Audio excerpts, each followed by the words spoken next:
And we're live. Welcome to Seize Your Mind, the podcast about soccer, mental toughness, and life. Today's guest is Scotty Parkinson. How are you, Scotty? Wonderful, mate. Wonderful. Thanks for having me. How are you? Good. So for those of you who don't know Scotty, he is now the coach at the assistant coach for the Chicago Red Stars. He started his career in the U.S. at Chickasha, USAO. He also coached Chickasha High School. There you go, nailed it. He also helped coach Wesleyan College. He was the assistant coach for Rogers State University for 2 seasons, and then became the head coach of the women's team. Then went to Salt Lake, to the Utah Royals FC, and is now with the Chicago Red Stars. So very honored to have you here today, and looking forward to our little chat. Me so too. First thing I want to ask you is, back when you were young, how did you first get into soccer? I know you're from Liverpool, England. Everyone there plays. Everyone and their dog plays. Yeah. Tell me about what that was like for you, and how did you fall in love with the game? So I think I was actually like a late bloomer in terms of I actually started playing at like 7 or 8, which for England, you're kicking a ball when you're 2, 3, playing in small little games when you're 3 and 4, kind of organised games. So I was a bit of a late bloomer to it. I don't think my mum and dad were particularly big into sports. They both followed Premier League and Liverpool and Everton, but they weren't that big into it. So I started about 7 or 8 with my uncle, who used to do kind of summer camps. And I used to go out and stay with him, and he kind of got me starting playing and started this whirlwind of a life that I've had in the game. That's awesome. So did you play in high school? What was that like? Did you start playing club?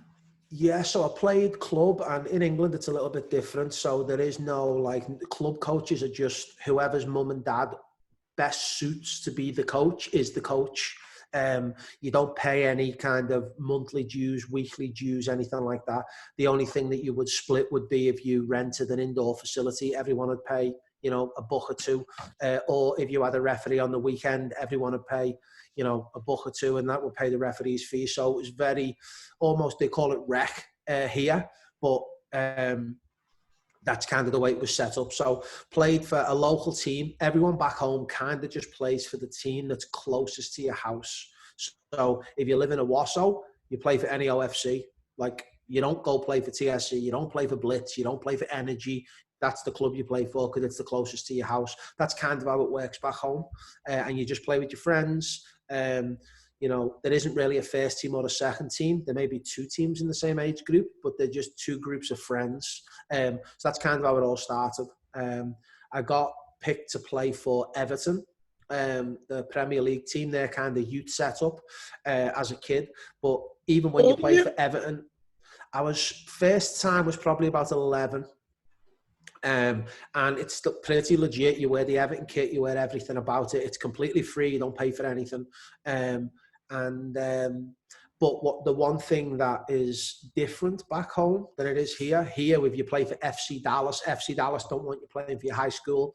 They don't want you playing with your friends. You just play for FC Dallas. In England, you play for everyone. So you play for Everton Saturday, and maybe you train on a Monday, Tuesday, Wednesday night with Everton.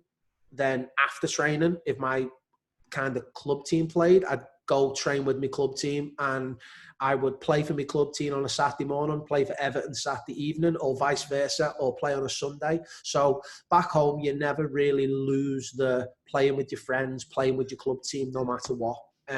So I think that's definitely one of the big differences of the US to back home. Back home, it feels a little bit more like community and friends, rather here it's kind of perceived to be a little bit more elite and making that first team and things like that. Gotcha. Do you think that's something United States can try to like implement some aspects of that would benefit the U.S. development? I just think it's a cultural thing here. Like the US is just such a country on winning. We want to be winners. We want to win. We want to, compete. And when you've got that mindset of winning, then your teams get built to win. Like that's how they're built. You get the best players so that them players have the best chance to win. So I think, I think it's a little bit different. Now, don't get me wrong, in England, people want to win too, but the way the youth sports are looked at back home is, play the best you can possibly play with your local team, and that's enough. Whereas I think in the States, it's a little bit more, win and lose driven. And I'm not sure that's ever going to change. Interesting. So college life I know you're a robotics engineer. Mm-hmm. You're an engineer for Range Rover and Jaguar. Yeah.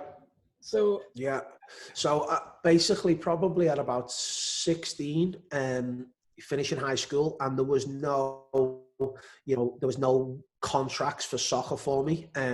So it was a matter of just kind of playing semi-professionally to keep playing. And I got an apprenticeship with Jaguar and Land Rover cars. So they would put me in the factory with the maintenance engineers Monday, Tuesday, Wednesday, Thursday. And then Friday I would go to college and university for 12 hours. And I did that for 5 years. After 5 years, so when you get to 21, you become a fully fledged engineer, and you get the big salary, you get the big jobs. I went into robot programming. That was the field that the company felt that I was best skilled at, and I continued playing semi-professionally on the side, which is a great level. For me, it's a very similar level to maybe USL. Maybe USL's improved a little bit over the past 5 years, but probably early USL is a similar level to maybe the semi-professionally back home. And then I ended up giving it all up and moving to Chickasha, Oklahoma to be a college soccer player. How'd you get recruited to Chickasha, Oklahoma?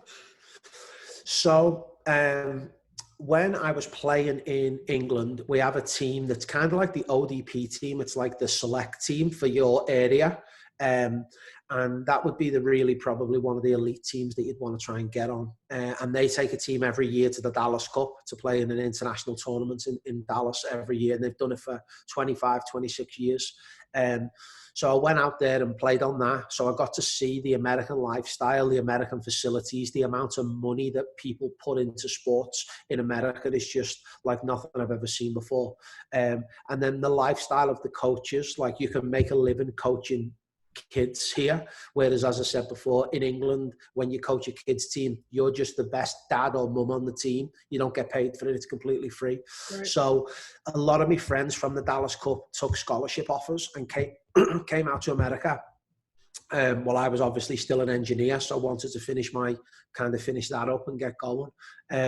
So probably, I think I was about 23, 24. I came out on vacation to visit some of the players that got scholarships at that time. Okay. And there's quite a lot of people from Liverpool who came to the Oklahoma City, kind of North Texas area. I think because the Dallas Cup's being so close to them areas.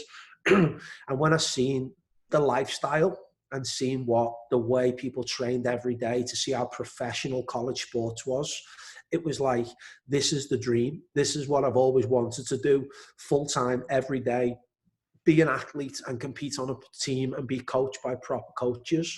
And then I also saw the lifestyle that the coaches had. They had nice cars, nice houses. And I'm like, these guys look like they're making more money in coaching sports out here than some of the lower league teams in England. Like I just couldn't wrap my head around it. So when I went out and visited anyway, I told my friends, like, I would do this, I would drop everything. So my friends kind of spoke to the coaches, vouched for me and said, this guy's, a pretty good player. He would help us. He'd be one of our best players. So I went home with 2 scholarship offers from Oklahoma City University and Science and Arts of Oklahoma. And probably my best friend was at Science and Arts of Oklahoma. So I ended up accepting that offer, put my house up for sale, sold my car, got a visa, and I was actually back out probably 4 months later, and I moved to Oklahoma. And you were 20, is that right? I was 24 when 20. I accepted the scholarship, yeah. So what was it like once you finally got there and started living, but that lifestyle that you had gotten a sliver of? Was it like confirmation of, this is Yeah, it? 100%. Yeah, 100%. It was probably harder work than I thought it was going to be, because to be an athlete and to be a college athlete, it's a lifestyle. Like, you got to watch what you eat. You got to try and go to bed at the right times. You got to balance that college lifestyle and class with, getting enough rest, training really hard. So that was probably harder than I expected that to be. So that was definitely an adjustment. But it was for sure the best decision I ever made. I feel like in Liverpool at the time, I was earning good money, but I was probably living in a lifestyle that wasn't making me happy. And at times, I felt depressed, probably partying too much, having too much of a focus on materialistic things like cars, clothes, the way I presented myself. It was a bit of a rat race in Liverpool. Kind of reminds me of Los Angeles in all honesty. So, I wasn't living a lifestyle that I was proud of. And coming to the States kind of gave me a reset. And I was able to decide to be the human I wanted to be and leave maybe some of my bad habits behind. So it's kind of like a fresh start. 100%. It's cool. Did you always have coaching in mind for the future? So I think no, I didn't. And I think when I was in England, the battle for me was trying to keep the playing career going. That was kind of the focus when it came to football. But when I came to America and when I first got that glimpse over that one summer when I came to visit, and I could see these normal people who were making a really good career out of coaching the game, I thought, I don't know how, but I definitely think I can do that.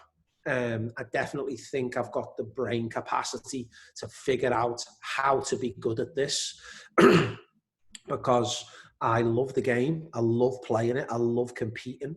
And I think I could do it without really understanding anything about it. I just saw, number one, that people were making a good lifestyle from it. And number two, I felt like I could do it.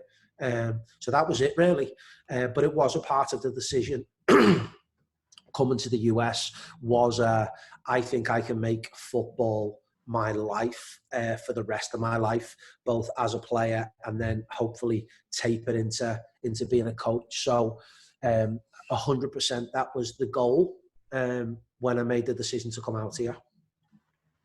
Well, so did you start early on taking coaching classes or getting coaching certificates while you're playing in college, or? Yeah, so literally the first meeting I had with Jimmy Hampton, who was the head coach at the university, it was, I want to coach. How do I coach? Do you know anyone who'll let me coach? And he explained, well, look, you're on a student visa, you can't get paid for anything. But I know some people, and he was a legendary coach at the local high school. So he kind of got me lined up with a fella called Steve Scott, who was the head coach of the boys Chickasha High School program and a teacher there. So I just became a volunteer lay coach, and that probably happened within 10 days of moving to the US. A lot of me classmates and college players were like, how did you get that this early? And I'm guessing I just had it in me to go and ask and tell them I'd do it for free. I didn't want money. I just wanted to be a part of it. Who's going to say no to that, right? Yeah, well, it's free, and I coach some like almost U4, like Chickasha butterflies or something they were called, like just a complete little tiny rec team that was the director of housing at USAO. Her son had a team, and they were looking for a coach for free, obviously, in the local Chickasha community. So I also started doing that.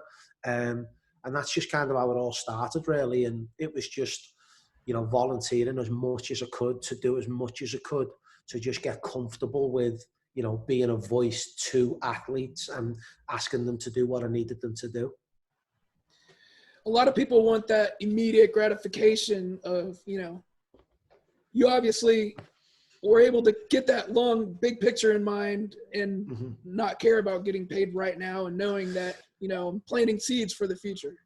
Yeah, 100%. Well, I just knew that, like, I could tell by Jimmy Hampton and his staff, they knew way more about coaching the game than I did. Like, I could just tell within the first few weeks, like, they actually know how to coach, how to think about the game, how to plan training sessions. I didn't have a clue. I just knew that I was hungry and probably intelligent enough to pick it up.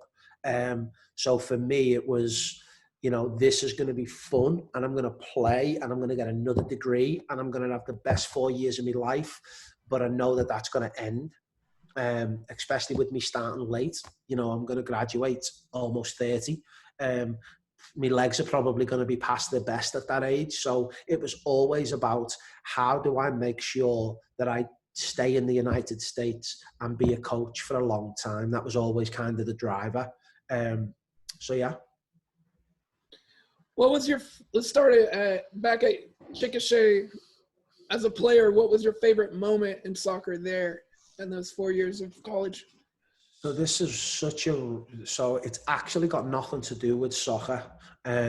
My favorite moment ever when I look back at my career was first year we got to the national tournaments, and we were training in Orange Beach, Alabama, in the final 32. Or maybe we just won the final 32. Maybe it was the Sweet 16 in Orange Beach, Alabama. And one of my teammates, his mum, he'd found out back in Scotland, had cancer. And it was quite sudden. And it was a bit of a blow to him, obviously to the family. And I knew that, he was struggling with that. And we didn't know, and we're out there training. And as we leave the training pitch, a car pulls up, and his dad gets out, and his mum gets out, and she's got like a headscarf on, obviously because she'd been having a lot of treatments. And just seeing him and the team and the way it was just such an emotional moment where, like, everything was about training and winning and this and this and this, and just being a part of that moment with him and his family and the team, and the tears and like the goosebumps. I'm getting goosebumps. As random as that may sound, it was probably the one moment where I look back and go, like, wow, like, that was just to see a teammate feel that way. And then we go out the next day. We play in the national tournament. His mum's in the stand. He scores. Danny scores a goal. And it was just an unbelievable 24 hours. And, thank God she's fully recovered and healthy and safe and everything. But that is the one moment, for whatever reason, that really, reaches out into my heart when I think about being a player at USAO. I know soccer specifically, but also other sports. But I want to brag on soccer. I think that's one of the most magical things about soccer is you do become a family with your teammates. Oh yeah, there's no doubt about it. Yeah, it's such a team game. Like, obviously basketball's a team game, but there's 5 players and you've only got 4 players on the bench, and like American football, it's almost, you've got the offensive team and the defensive team, and like soccer's just like there's 11 players all working together for 90 minutes. Like, it's a long time. It's a long time to be on the field and everyone working together for the same objective. It's just definitely a sport that, brings people together and gets people on the same page. Cool. And now as a coach, what's been your favorite moment as a coach so far? Oh, wow. Gosh, there's been a lot. There's been a lot of moments. I think the first win at Rogers State as a head coach was pretty big for me. Obviously, as you know, the program I took over was 1-17 or something like that the year before. And it was our first game. And, there probably wasn't 1,000 people in there, but it felt like there was. Like, it was like the place was packed. And I think they were there because there was a sense of excitement that maybe we could, change the tide of this team. And we're playing Missouri Southern at home. And the year before, Missouri Southern had beaten Roger State 6-0 at Missouri Southern. So it looked like it was going to be a tough opening game and a baptism of fire. And we're down 1-0 with about 10 minutes to go. And, we're in the game, which is being 1-0 is probably a step in the right direction from 6-0. And then bang, bang, we get 2 goals and we get them late. And it was like the roof came off the place. I just remember just the euphoric joy of, oh my goodness, we did it. Like we didn't just improve on the result last year against Missouri Southern. Like we just flipped the script big and we did it quick. So looking back on that moment, I had a lot of family in the stadium. All my club teams were there. The whole Roger State community was there. So that was probably a moment where it was the first game as a head coach in my life. And I look back with just joy, and to see the joy in the players that they'd been through some hard times. Like there's been some players there that, had hardly won a game in 3 years. So to do it on day one was a really, really good memory for me. Speaking of hard times, what has been one of the worst things that happened to you personally that ended up being one of the best things that happened to you? I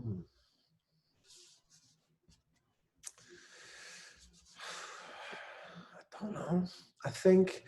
I definitely think that, as I touched on before, I remember a time back home in Liverpool where, like, as I say, I was just a partier. I was spending money on booze, on, fancy clothes, fancy cars, kind of whatever I felt was important, at the time really wasn't. And it just got me into a really dark, dark place. I remember sitting on my couch at home and the electricity went out, where clearly I hadn't kept an eye on paying bills or doing anything. And probably a lot of people looked at me and felt that I had everything going for me. I had lots of friends. I was popular. I was decent at sports. I had a great job. I had money. I had the car. I had my own place at a young age. And I just wasn't on a good path. I just wasn't on a good path of life. Kind of shut my family off, shut everything out, and it was a dark, dark place. And I was in the lowest of the low, and I wouldn't really tell anyone. I would just keep getting on with it and waking up every day, going to work, and then going on that same cycle again of drinking and partying. And then I think the lights going out at my apartment and basically sitting there in darkness. Like, it was just such a low, low moment. And I remember calling a friend, Frankie, and he could tell I was disturbed and I was really upset. And I just reached out to him and told him how I felt. And he was great, bit of tough love. You got to get your shit together. You got to sort this out. But he come around. I remember him lending me some money. We got my electricity switch back on, kind of sat there and had a chat with me. And I just remember that time just being so tough. And the way he, and Frankie as a friend is a pretty tough person. No one sees him as a soft, kind of loving person. They see him as this real tough guy. And the tough guy was the guy that probably pulled me out of my darkest moments, where I just felt like I was useless. So I would say I've used that to try and be as giving and as loving as I can be now as a human, because I've been there and I've been in a really horrible place, and someone helped me get out of it. So I wouldn't necessarily say there was like a switch where I look back and it changed me forever. It didn't change me forever, but he helped me get back on my feet. He helped me, commit to living a better life and making better decisions, and ultimately taught me how, being there for people when they need you, and being there to put an arm around someone or giving them whatever they need in times of darkness. It was a real strong moment in my life where, I have to thank him. I think, I felt like he saved me when I needed him. Well, I have definitely seen the results of that just by how much you care about the players when you're at Rogers State. So I definitely see the, that aspect of it. And like you said, he did it to me. So now it's like my mission in life to do that, to be there for someone else. And the other thing about that too, that is very important, that is so hard for us to do, especially men, is to ask for help, to call that friend. Yeah, no, agreed. I completely agree. It's hard, but I'm glad I did it, and it's funny. It's funny how, we do need help. We do have to talk more, especially in a world right now with social media, and it's keeping up with the Joneses, and there's a lot of pressure on people to live a certain way through the eyes of whatever social media says we should be. And there's a lot of people getting in situations that I got in. There's no doubt about it. So you're right. Just being there for people and actually caring about them, rather than just being their coach or their teacher or their mentor or their friend. Finding out about the person and caring about them's going to help you and help them. And I think you saw how doing that can actually make a big difference in someone's life with your situation. And so I think that probably makes you do that even more, I would guess. Oh, 100%. Yeah, no, it's, a lot of people say that, they like me, they like to play for me, that I'm, I'll keep them cheered up even when I'm going to ask a lot of them. But a lot of that comes just through the relationship and growing the relationship with people and making them feel safe, that you actually care about them. And yeah, I'm going to drop you and I'm not going to play you for 2 weeks because I don't think you deserve to play. But it doesn't mean that I don't love you and care for you. And I'm going to challenge you to be a better player and a better human and get better grades. And you're going to feel like I'm on you, which is fine. But I'm doing that because I really care about you, and I care about you developing into a great soccer player and an even better human being. And I think when you do take the time to actually care about someone and figure them out, it helps you do what I'm saying and do your job properly. That's beautiful. That's beautiful. How do you help your players who have confidence issues? I'm a very people actually make fun of me for it.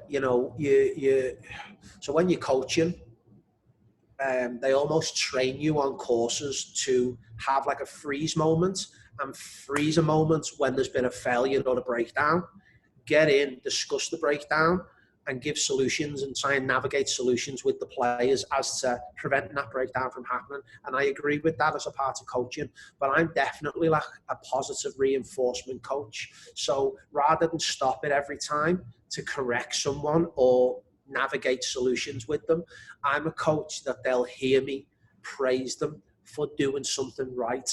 So letting them know when things are good, letting them know when they're doing what I want them to do, rather than just trying to improve people by telling them that was wrong, let's try and do X, Y, and Z.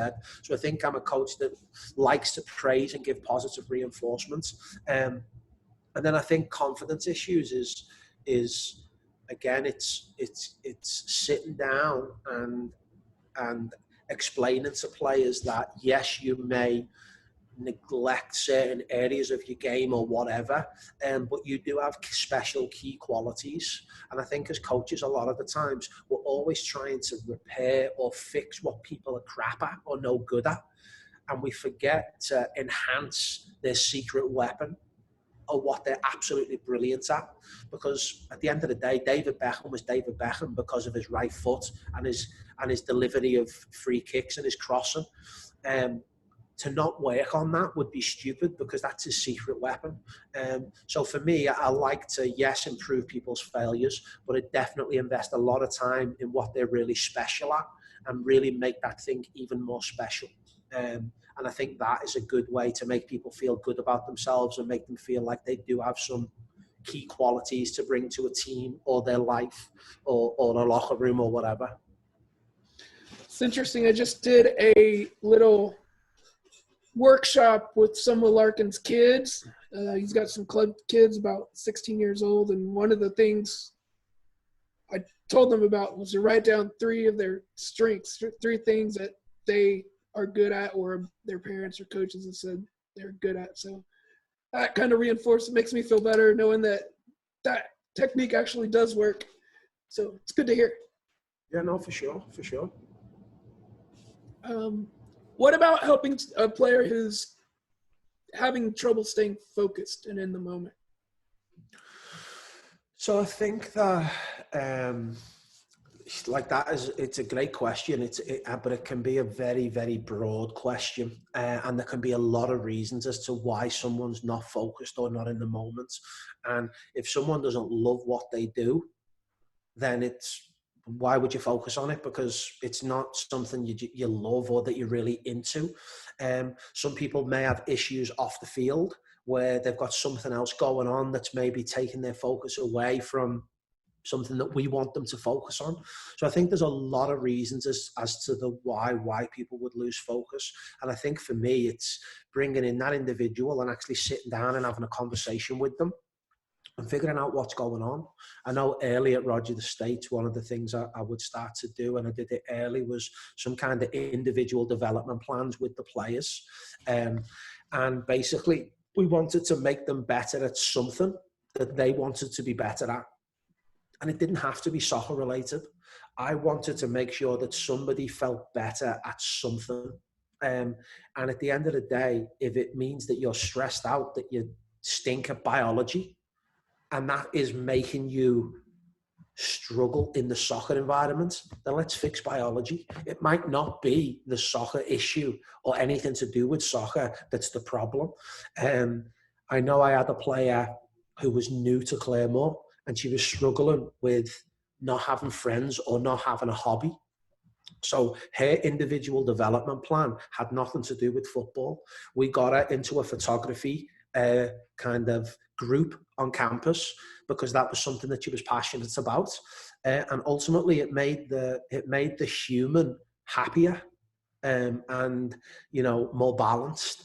And I just truly believe if you can do that, then you're probably going to improve the soccer player as well, because you're helping them in another area. So yeah. I love that. Do you do similar things with your pro team now? Yeah, we do. Yeah, I think especially with COVID right now, I've basically, with me being new to this team in Chicago, it's been a good opportunity for me to get to know the players, get to understand the players, what makes them tick.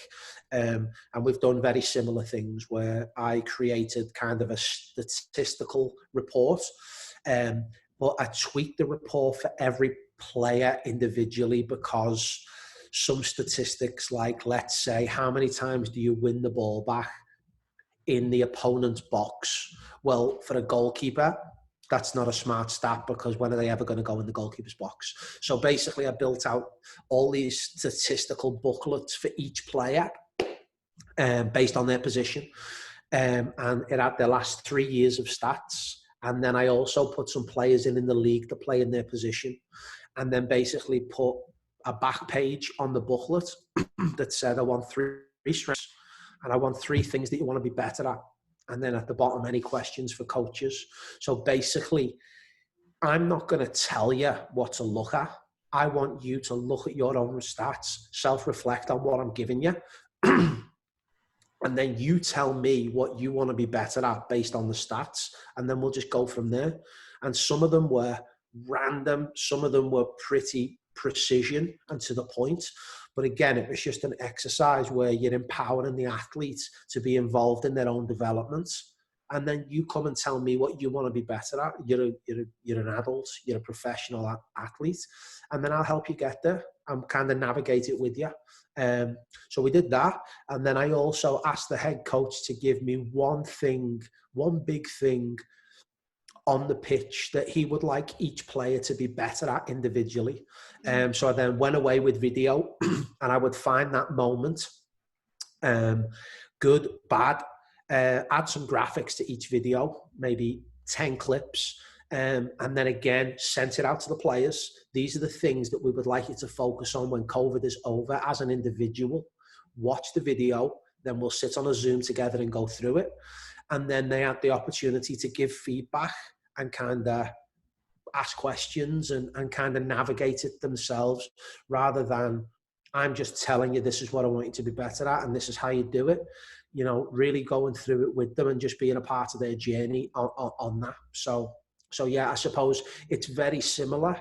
I do think there's a difference in professional to kind of college where, you know, we got that player set up with a photography class. I think here, you know, a lot of these players have got families, they've got kids. I do feel like it's a little bit less developing the human than it is in college. Here, it's very much geared towards developing the athlete and developing the soccer player, with a little bit of human element to it. But I definitely feel it's because they're just older. I think, well, yeah, some of them have, you know, they've got a mortgage, they've got a husband or a wife, they've got a family. So, you know, you're not developing them to be better in their community. Hopefully they've already discovered that.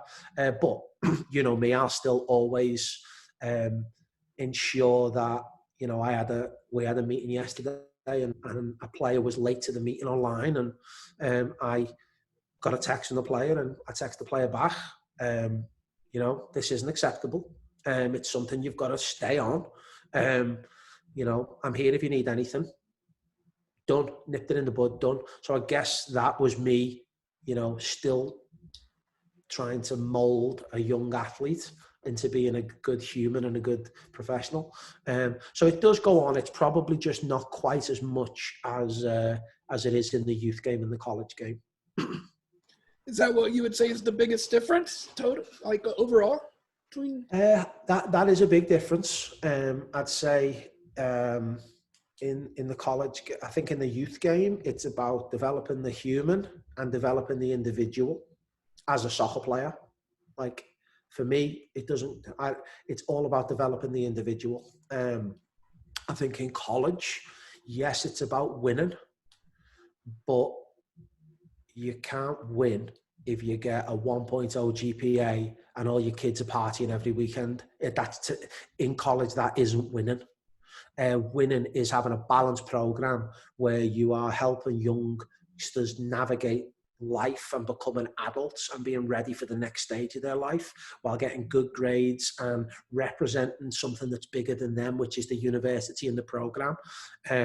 So I think that is definitely, you know, a part of it. Whereas in the professional side, it's you as a coach may think that your philosophy is teaching these people to be better humans. That's okay. That's your philosophy. But ultimately, you're not going to get judged on that. You're going to get judged on results. So everyone's a little bit different. You could have the best humans in the world that give back and work for charities and raise kids, and they just do so well. And if you go 0 and 10, you're fired. So I still believe it's important to me, but there's that little bit of difference where, you know, you've got to win. Gotcha. There's that pressure of results. It's always there. Yeah, but I actually enjoy it. I think when you grow up, you know, and you want to be a coach, you want to coach in the games that are the biggest games in the world. Well, if you want to be in that game, in the biggest game in the world, then you better be prepared to be fired if you don't win. Like it's a part of the industry that we're in. And touch wood, I've never been fired.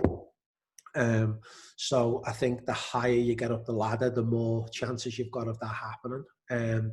So no, I don't fear it. I actually quite like it because it puts a responsibility on you to do your job to the best of your ability and you know, really focus on the minor details to get things right when it comes to game day. So I don't mind the accountability of that. Awesome. What was the when you went from college to your first pro team in Utah, how did you make that transition? How did you like apply for that? Did they scout you? Like So yeah, the head coach, Laura Harvey, who's, you know, arguably one of the best coaches in the world in the women's game. Me and Laura were on a license together, a coaching license, a National B license in Casa Grande, Arizona. And I knew who she was because I'd seen her on like Britain's version of ESPN is Sky Sports News, because she was the head coach of Arsenal women. She'd won, you know, the Premier League, the FA Cup. She'd been in the Champions League with Arsenal, so I knew who she was.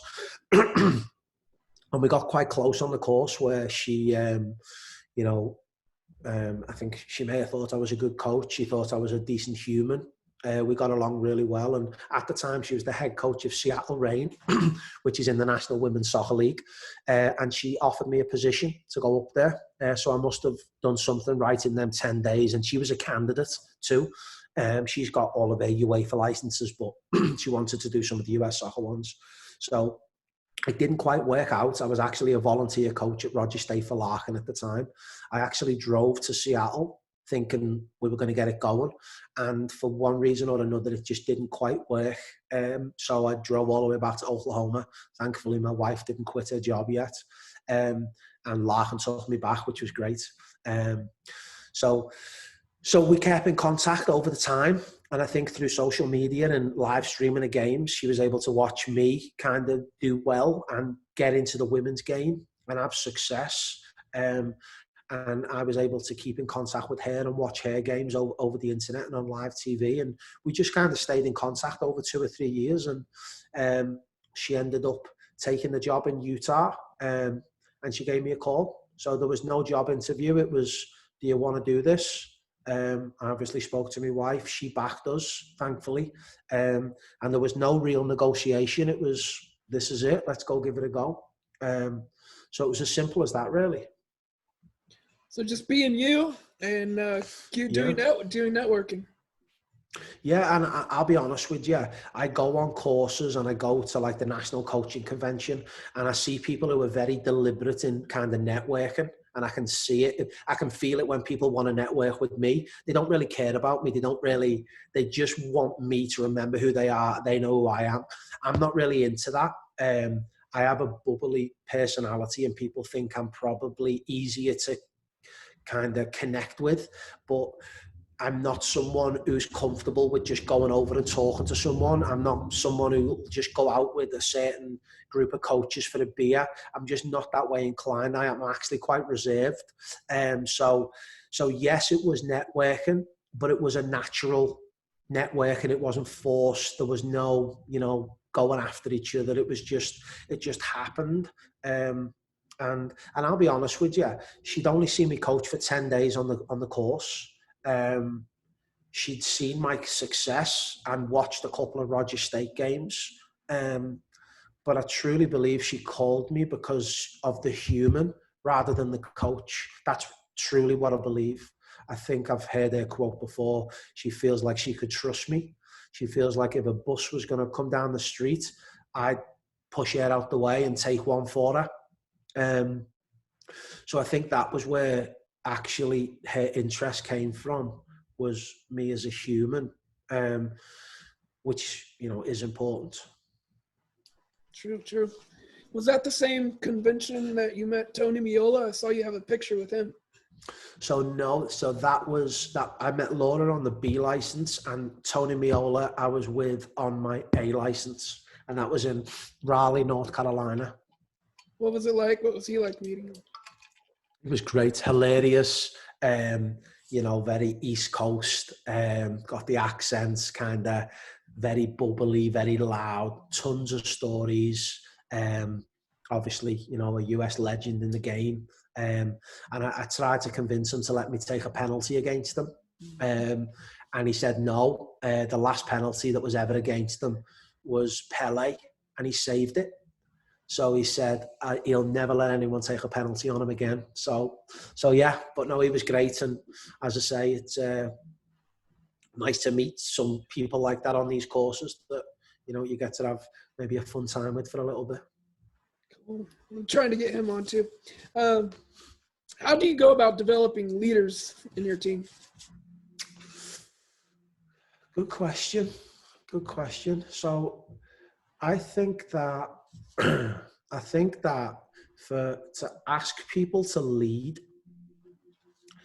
you have to help the team come up with standards, because I think without standards, then there's nothing for them to lead from. There's nothing for them to take a lead on.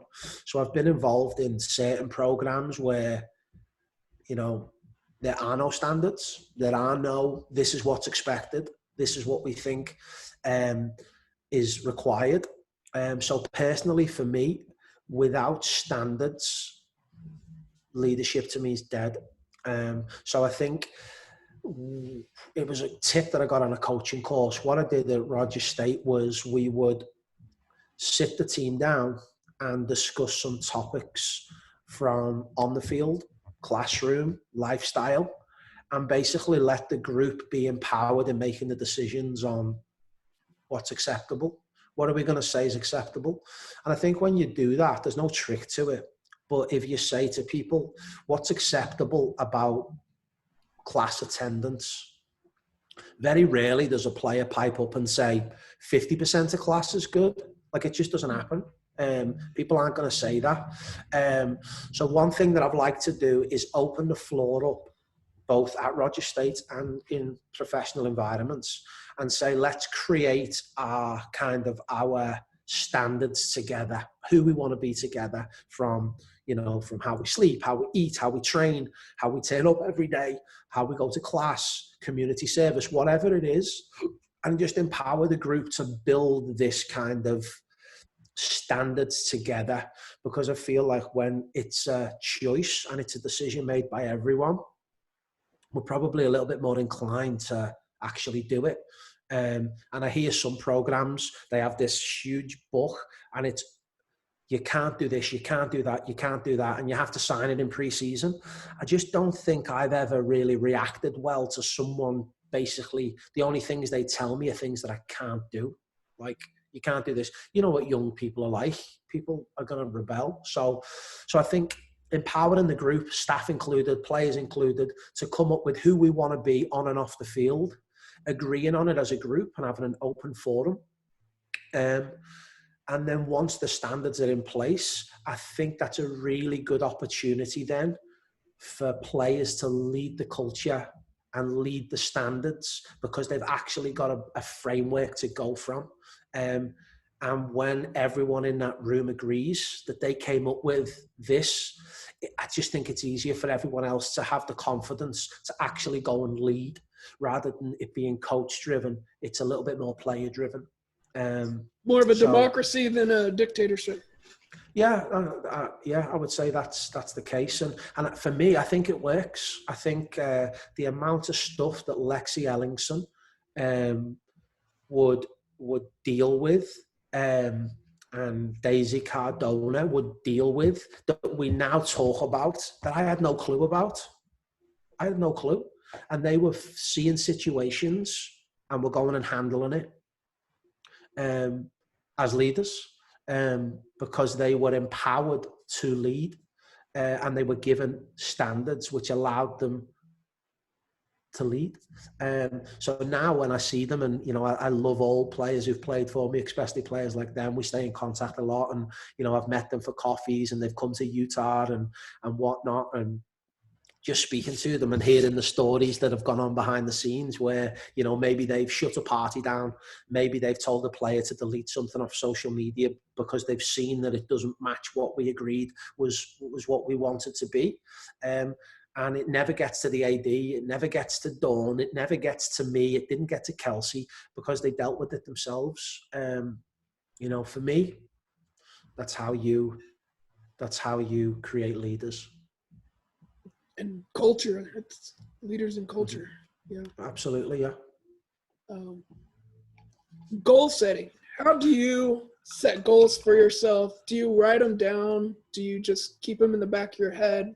Tell me how you implement goal setting for yourself and for your team. Both.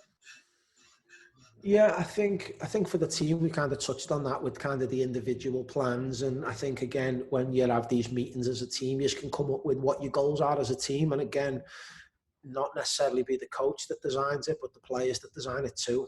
because I think when you open the floor to a team, very rarely did they say, let's come bottom. Or, so I think, empowering the team on picking team goals is important. And then personally, for me, my goal is the highest goal, which is to coach the US women's national team or the England national team. And I think when you set a goal that is the ultimate, then it's pretty hard to catch. It's pretty hard to get there.